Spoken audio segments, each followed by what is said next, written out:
Mucho se habla y mucho hay de la influencia de China, del gigante asiático en América Latina. Para eso vamos a hablar con Marco Falcone, él es gerente de proyectos de la Fundación Libertad y tiene la amabilidad de estar con nosotros. ¿Cómo estás, Marcos? Marcos, a ver si me podés escuchar. Hablábamos de la importancia de China en América Latina. Marcos, ¿me escuchás? Sí, sí, los escucho muy bien. ¿Ustedes me escuchan? Perfecto, ahora Marcos. Bueno, a ver, la influencia negativa, positiva o influencia al fin de China. Bueno, depende de cómo se la mire, ¿no? China tiene una actitud expansionista hacia el mundo en los últimos años, en muchos aspectos, el más importante de ellos, el aspecto de inversiones, y en ese sentido, claro, muchos países de América Latina, en el mundo, países en vía de desarrollo, incluida la Argentina, que necesitan inversiones, se pueden beneficiar de dinero que entra de China.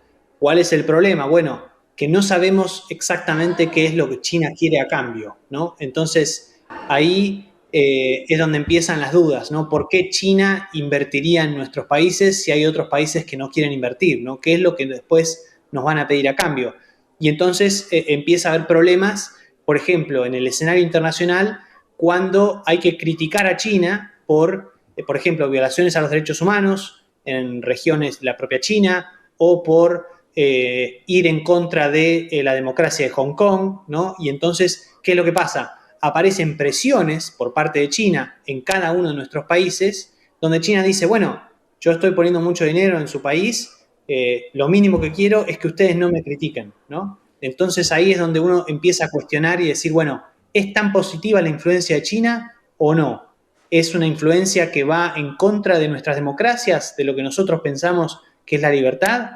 ¿O no? Y bueno, ahí está el debate, ¿no? Bueno, pero el presidente de la Nación en un reportaje con una conocida conductora en un programa de televisión dijo algo así como que con los chinos si no los molestás no hay problema.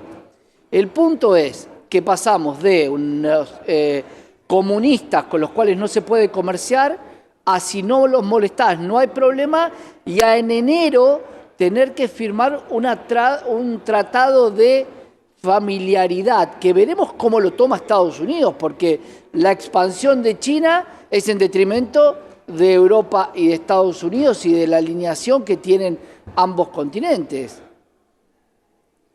Bueno, el cambio de postura del presidente seguramente tiene que ver con un objetivo pragmático que es el de justamente conseguir dinero, ¿no? Y es algo que hemos visto en todos los gobiernos anteriores argentinos, lo hemos visto tanto en gobiernos peronistas como el de Alberto Fernández o Cristina Fernández de Kirchner, también en gobiernos no peronistas como el de Macri, lo vemos ahora en el gobierno de Milei. Argentina tiene una necesidad apremiante de inversiones y de cubrir también los faltantes que tiene, ¿no? De pagar las deudas que tiene, por eso siempre se habla del swap con China, ¿no? Y es en ese contexto que tenemos que entender cómo Milei pasa de hablar de comunistas con los que no se puede hacer nada a hablar de personas que si no las molestás no te piden nada a cambio, ¿no? De todas Claro. formas, Milei siempre fue muy explícito en que lo que él quisiera que ocurra es que haya comercio, intercambio de bienes y servicios siempre entre privados, ¿no? Que el Estado no tenga nada que ver, o sea, que el Estado no sea el que fomente exportaciones o importaciones o Claro, subsidie a nadie, pero entonces, sino que sea estrictamente entre privados. entonces Sí. debería devolver el swap, porque no es entre privados. Bueno, bueno, esa es una buena pregunta, claro. Lo que pasa es que entre la campaña electoral del año pasado y esta situación en octubre, ¿no? Ya a casi un año de haber asumido, las prioridades para mi ley son muy diferentes, ¿no? Antes era llegar al poder y tener un discurso para llegar al poder, y ahora es mantener digamos, estoy escuchando de fondo a otras personas, perdón. ¿La podemos quitar?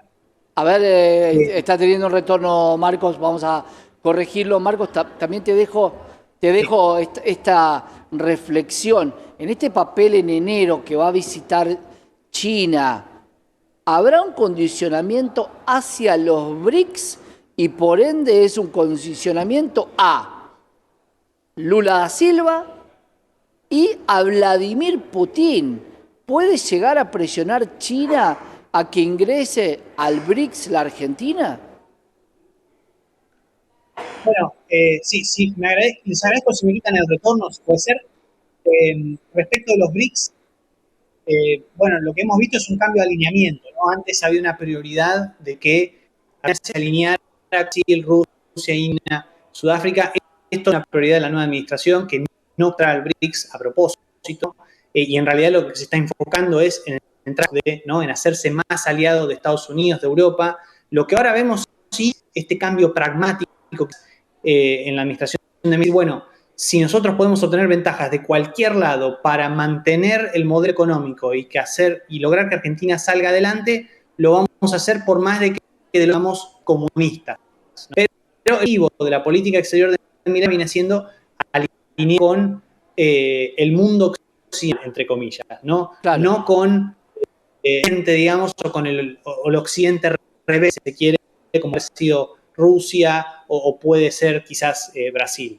Marcos, ahí te pregunto, ¿cuál es el capital político que va a tener entonces el presidente Javier Gerardo Milei con los dichos de Groucho Marx que dicen, estos son mis principios, si no te gustan tengo otros?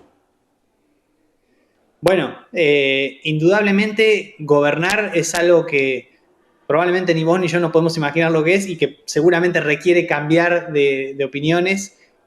Por lo menos los politólogos esto lo vemos siempre respecto de los candidatos cuando son candidatos y los candidatos cuando después son gobernantes, ¿no?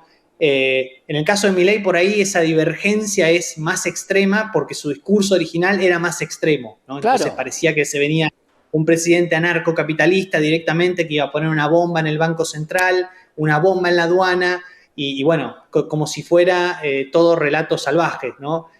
Bueno, y eso no ocurrió porque, bueno, Milei ahora está eligiendo hacer cambios sin que estalle todo, ¿no? Porque también hubiera sido más sencillo para él decir, bueno, que haya una hiperinflación, que el dólar se vaya a 10.000 pesos, 20.000, 30.000, 100.000, y bueno, y reconstruimos a partir de las cenizas. Me parece que la estrategia del presidente ha sido decir, bueno, vamos a tratar de arreglar las cosas sin que estalle todo, ¿no? Sin que se rompan los contratos. Eso siempre es lo que dicen desde el equipo económico de Milei. Entonces, bueno, eso es lo que termina haciendo parecer después que, bueno, que tuviera un discurso y que en realidad está haciendo otra cosa. Quizás el objetivo sigue siendo llegar hacia donde dice ese discurso, pero bueno, claramente lo vamos a ver a lo largo del tiempo y de una manera gradual, ¿no? Claramente esas cosas no van a ocurrir de forma de shock. Claro, porque las decisiones que se tomen con China, se habló mucho de el espacio lejano, la base que tiene China, que también la tiene en Chile, pero se hablaba mucho de bases militares en la Argentina. Esto lo detectó y lo denunció los Estados Unidos, los jefes de seguridad del Pentágono, cuando en el gobierno de Mauricio Macri habían venido a la Argentina a plantear esto. La pregunta es si China quiere restituir estas bases y cómo le va a caer a los Estados Unidos. Estamos en un dilema muy importante de a quién querés más, a Estados Unidos, a China. ¿Se puede tener una posición hoy de estar bien con ambos países que son socios comerciales? Aunque Estados Unidos con la Argentina no tiene tanto comercio, simplemente dependemos por una cuestión del Fondo Monetario Internacional. Sí, de hecho, cuando los Estados Unidos quisieron incrementar el comercio con Argentina y con América Latina en general, eso fue rechazado, ¿no? Todos nos acordamos del El ALCA, ALCA. en el de Mar del Plata en 2005, de cómo después se terminó fundando el ALBA, ¿no? Que no condujo a nada. Digamos, las iniciativas de libre comercio de Estados Unidos han sido rechazadas en Argentina. Lo que ocurre con China, claro, es que tenemos una expansión que parece que choca con Estados Unidos.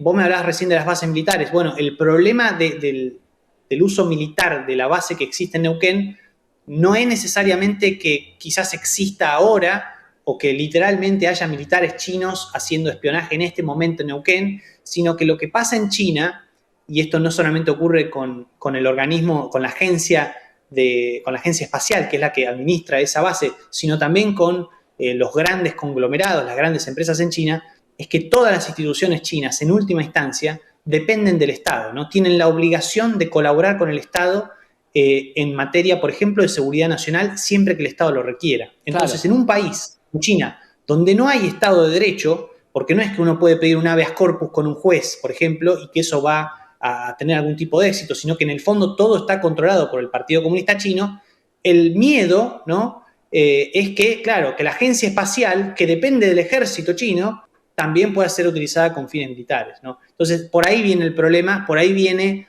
el recelo de Estados Unidos. Ahora, si se puede ser amigo de los dos, bueno, hay muchos países que intentan hacerlo, ¿no? Y Argentina creo que también va a intentar hacerlo porque lo necesita. Como decías recién, Argentina necesita la influencia de Estados Unidos para que el FMI afloje un poco, ¿no? Que el FMI siempre ha sido muy generoso con otros gobiernos anteriores, con este no parece serlo tanto, pero al mismo tiempo, bueno, tenemos el swap con China, hay que resolverlo. China es nuestro principal socio comercial después de Brasil, hay que mantener esa relación, hay que venderles, necesitamos comprarles. Entonces no va a haber alternativa. Claro. Vamos a tener que tener relaciones con los dos países. El tema es si esas relaciones quedan en lo estrictamente comercial o pasan también a ser relaciones que tengan un impacto en lo político, ¿no? Que, por ejemplo, puedan amedrentar la democracia. Creo que eso es lo que deberíamos tratar de que no ocurra, ¿no? O sea, que las relaciones queden exclusivamente en un ámbito comercial. Sin duda, Marcos, en una situación donde el mundo es bastante conflictivo y están tomando parte en el asunto en cada uno de los conflictos bélicos, invasión Rusia-Ucrania, los conflictos de Medio Oriente, es difícil mantenerse de un lado y que el otro no lo tome a mal. Veremos cómo sigue. Gracias, Marcos, por estar con nosotros. Muchas gracias, Santiago, a vos por la invitación. Un abrazo. Marcos Falcone, gerente de proyectos de la Fundación Libertad, acá en la pantalla de Canal.